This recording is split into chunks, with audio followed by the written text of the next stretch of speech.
So I'm going to give you guys some info on this. We've had this 2 weeks now, and there's things I love and things that I dislike about it. So I wanted to go over today the things that I really love and the things that they could do better. As far as the outside, the machine is excellent. I mean, it comes with 30s from the factory. It's got a five lug hub. The brakes on it work really well, and I'll show you guys the brakes so you can see them in there. They've got rock cleaners and things like that in the back and mud to knock it off. This hub is bigger than previous years of things of this nature in comparison to a General or a Ranger or a Defender. The power steering on this, I want to show you guys the unit really good. I showed you in the last video, but just so you can see. So if you can see it in there, let me see if I can zoom in so you can look at it. I mean, it's just a lot bigger power steering unit than what's been on previous models and things like that. And this thing in the woods steers so well. At slow speeds, you just barely have to turn the steering wheel.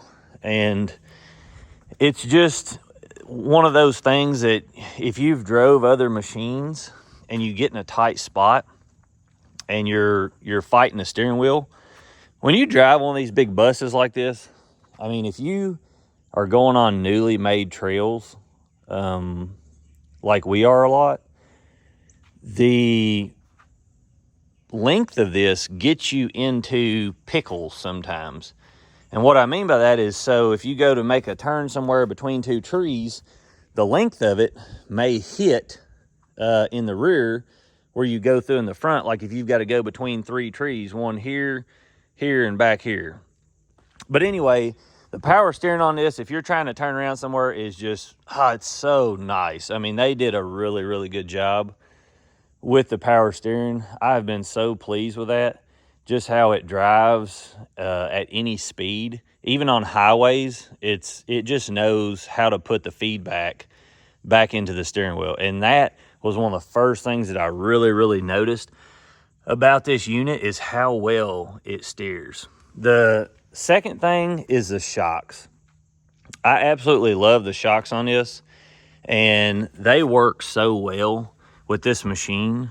If you're riding somewhere and you're not going over, I don't know, 30 to 35 mile an hour through the woods and things like that, I don't really know that you would ever have to do anything to these shocks to improve them from a average person standpoint.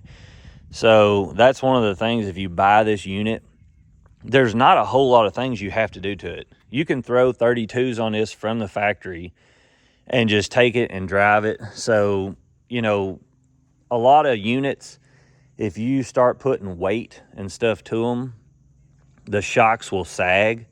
And I've been seeing a lot of people online with a lot higher miles than me that say they load these things down, they got 4 or 5 people in them, the bed full, a rooftop thing, and it just performed flawlessly. And that's one of the things that I've noticed is if you're going down the trail, even though it soaks up bumps and stuff with the shocks, it doesn't kick you around or teeter-totter or have dropout. You don't feel like you're bottoming the shocks out, but at the same time, it's smooth going through the terrain and stuff. As far as the motor and the power, I mean, it has adequate power. It's not a rocket ship by any means, like I'd said in the previous videos. It has perfect gearing for woods. If you're a highway rider and you're riding the highway, that would be one of my complaints.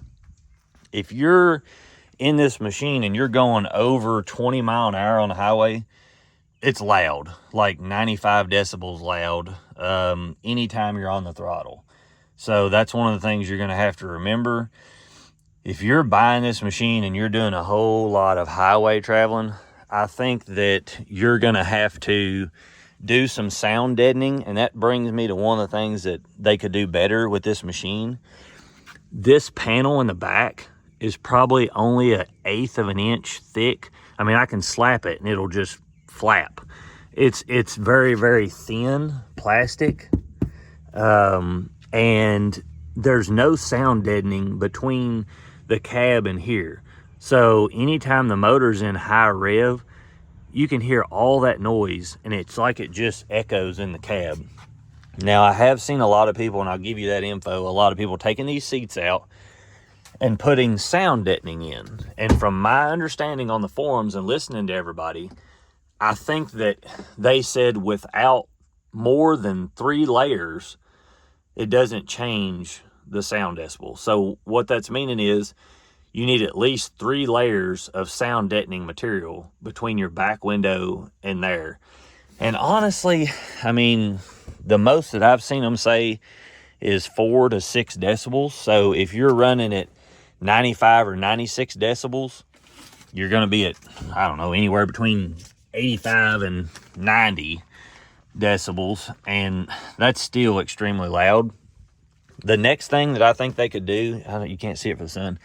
The next thing that they need to do for future, if you're listening, Polaris, is put an armrest here in this area. I don't know why they didn't put a drop-down armrest. That would be so nice for the passengers. And the reason I say that, and maybe this will help Polaris if they're looking, but this machine in the back is not big enough for 3 men. So even if you're buying this machine for your buddies and you to go riding in, you put 2 in the front, 2 in the back. There's no way you're going to put 3 grown men in this back seat and go ride all day and then be happy. I mean, you'd be all over each other. So, you know, you've got this seat here, and as a family, I'm a family of 4, me and my wife, we have to put, hey, cat, get out of there. Quit scratching my seats. What's wrong with you? Get your hind end out of here. What's wrong with you? Get over there, Todd. Cat scratches everything. Anyway, this car seat here has to go in the front because it will not go in the back. So if you're a family, you're going to put, I'm going to be in the driver's seat, or my wife's going to be in the driver's seat, and then me and my son's going to be in the back. And if you're a family of 5, it's still going to be little kids.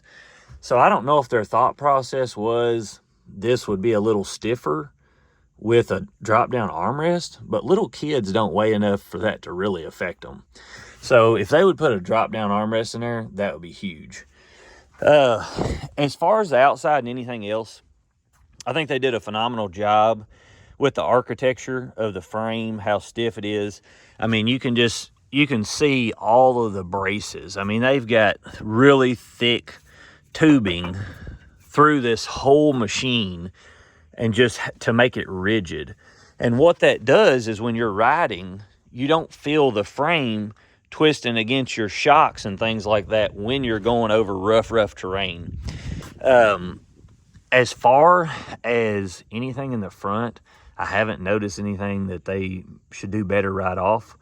But I think that, you know, even down to the radio in this, and that's another thing, I absolutely love how well the ride command works in this. And I'll go ahead and get to that point. When you're in this, you've got your ride command, and I truly think for a unit like this, if it didn't have ride command, it would be horrible. And that's why I would recommend it, because you have so many blind spots in this unit. It's not like a Ranger or a Defender. So when I'm driving this machine and I try to look out this rear view mirror, let me shut this bed, but I want to show you guys this. This rear glass drives me nuts. And we've had a Defender forever. If you guys don't know my background, I've had a 19 Polaris Ranger Ultimate. I've had a 21, a 22, and then I've had a 2020 Defender, a 21 Defender, a 22, 22 and a half, 23. I've had multiple units of all of them. But when you're in those, you can see out your cab really well. But I'll give you a turnaround in this. So look how wide this pillar is. And then look how wide this is back here. And then when you go to look out your back glass, you've got this huge bar running right through your vision. And that thing drives me nuts. And the way they've got this window angled, if you're trying to back up or go through the woods and you're trying to look out this back glass and just your mirrors here, it's hard. Hush, Siri. So this really helps in the woods and things like that. And they did a good job with the gauge layout. Another thing that I like about the Ride Command, this unit, it's Ride Command Plus. So you can see everything from your phone. You can see your battery, your fuel, all your trips. You can see all the information that you see in this Ride Command thing right at the fingertips of your phone. And that's super nice. One of the things I really love is that every time I take a trip, it sends me the trip and just all the things that have to do with that trip. Like, it'll map my trails, it'll map other people's trails, and it's done that for years, but it just wasn't as fluent as it is now. It works extremely well in comparison to past years. I wasn't that impressed with Ride Command the past years, and I do think that it, it's one of them things that's really nice to have, and there's nothing that compares to it in the market right now. Now, I do think that the 2025 Defenders will have something like that, because the new Maverick R has a 10-inch display in it that is going to compete with this that come from Can-Am. So I think they'll put that in the future years. Another thing, this dash, I've got it jam full, but it's actually decent size. It goes all the way back through here and then all the way down in this bottom part here. So you can put a whole lot of stuff in there. They did a good job with storage and things like that, and I talked about that in other videos. But just so I don't get off track here, this thing here is very flimsy, and I mentioned that in other videos, and there's been several people that have said this cracks.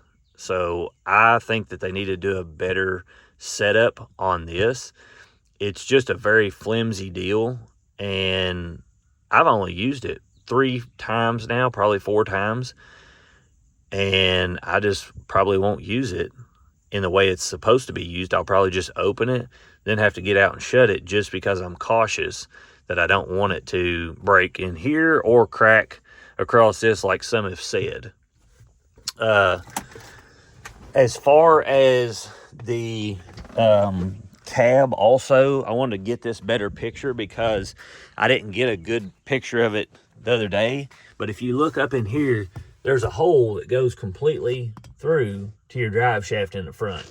Now, they could have put those little bristle things around that to keep, that would help with cab noise also. So you can see, I don't think you can see it from this side, but if we go over here and it's so hard to see up in here. But anyway, there's like a 4x4 hole that your steering shaft goes through to your steering rack. And there's nothing around it. It's just a complete pass-through. So if you're riding behind someone, all that dust is going to go, and if you don't think it's going to go through that little hole, you're crazy. But that hole's, it's that big and that wide. So literally, I think it's 4x4 inches, and you're going to have dust flying up through that hole going into your cab. Now, it would have been a simple fix, and you can see it down there. See right here? And it goes back under this. So you've got that whole area that's just completely open. And I mean, I don't think that moves enough that they couldn't have made that littler. I'm going to try to rig up some kind of piece around that, whether it be rubber or those little bristle things that are thick. But anyway, just keep that in mind. Now, a lot of people have talked about the heat in the cab. There is a lot of heat that comes, and I don't know why, but there's a lot of heat that comes through here. And I truly think that's because that hole right there. I think it flows right through here because there's nothing really in the front to build heat. There's nothing up here. There's no motor. There's nothing in this area to build heat like the rear. So this motor here is really the only thing building a whole lot of heat, but yet you get heat coming through this. And I think that's because this is open through here. It goes open all the way down through there. And there's a hole right there that it just flows right back into that. So if you guys get one of these, just keep that in mind. You've got heat that comes up through this area, and then you've got heat that comes up through the back seats quite a bit. And that's because there's nothing between the motor and your cab here. It's just a little thin wall. So if you put the sound deadening in there, maybe some thicker padding, that'll keep a lot of the heat coming through the back, and that would solve a lot of the problems. But now, with that said, this machine, I've not ever run my air over 1 notch and not been happy in the front. I haven't rode in the back a whole lot, and my wife said it was warmer in the back than it is in the front, so just keep that in mind. Trying to think what else they could improve on. I mean, this machine, even though I'm giving you guys things they need to improve on, this machine is so nice and such a sweet machine. But it should be for $45,000. I mean, you can buy a whole lot of Jeep for that. But the ride command, someone had asked about picking up stations and things like that. This thing will pick up stations. I have tuned stations that are all the way from 2 to 3 counties over, and it picks those stations up flawlessly. Now, I'm only about 5 miles from town. I know that it seems like I'm way out in the country, but we just own a lot of land on the lake, and we butt up to the Corps of Engineers, so there's nobody around us. But as far as this, just if you go into it and you go to your source and you go up here to stereo or FM radio, I mean, it picks up a blue million stations. I mean, all of these stations here, all these stations, it picks up. And some of those are up to 4 and 5 counties away. And this is just on FM. So the antenna that's in this works extremely well, and you're not going to have to do anything to that. Like I said, the only things that I think people are going to be super annoyed with is the decibels in this cab. And the things that you've got to do to fix that, I don't know that you'll ever get it to the point where it's going to compare to a new body Defender and a new body Ranger. I think if you're someone who is farming or trail riding or hunting, I don't necessarily think this is the vehicle for you. And when I say trail riding part, I mean if you're just creeping around for your hunting. Now, if you're buying this unit to trail ride only, this is leaps and bounds above a Ranger 1000 or a Defender Limited 23, 24, whatever, because of how it rides and all of the things that it will do. I'm almost sure that the turning radius on this is better than any unit this big that we've had. Now, the next thing I want to tell you guys, if you're a farmer and you're looking at this and you're thinking, I'm going to get this unit and I'm going to use it for farming and trail riding, keep this in mind. This bed is a lot littler than a Ranger or a Defender. It also is extremely high up in comparison to a Ranger or a Defender. And what I mean is how far the bed is to the floor. And that was one of the things that I noticed. You know, it's a lot taller. So if you're trying to put hay bales, 5-gallon buckets, things like that in the back, you're going to have to lift it higher to get it into that bed. So keep that in mind. And here is the bed stats for that. You guys can screenshot that if you're wanting to see it. I'll leave it on there for a few more seconds. But it's just one of those deals that I don't think this bed is that great for farming. If you're a farmer and you're looking at this machine, you're looking at a Defender, you're looking at a Ranger 1500, if you're already spending this money, I would just go ahead and get a Ranger 1500. I think that I haven't got one in and haven't found one yet to buy. I've been looking, but this unit here is going to be louder. I'm almost 1,000% sure it's going to be a lot louder than that Ranger 1500. I'm betting that Ranger 1500 is at least 10 to 15 decibels quieter than this. Inline motors are always quieter than V-twins.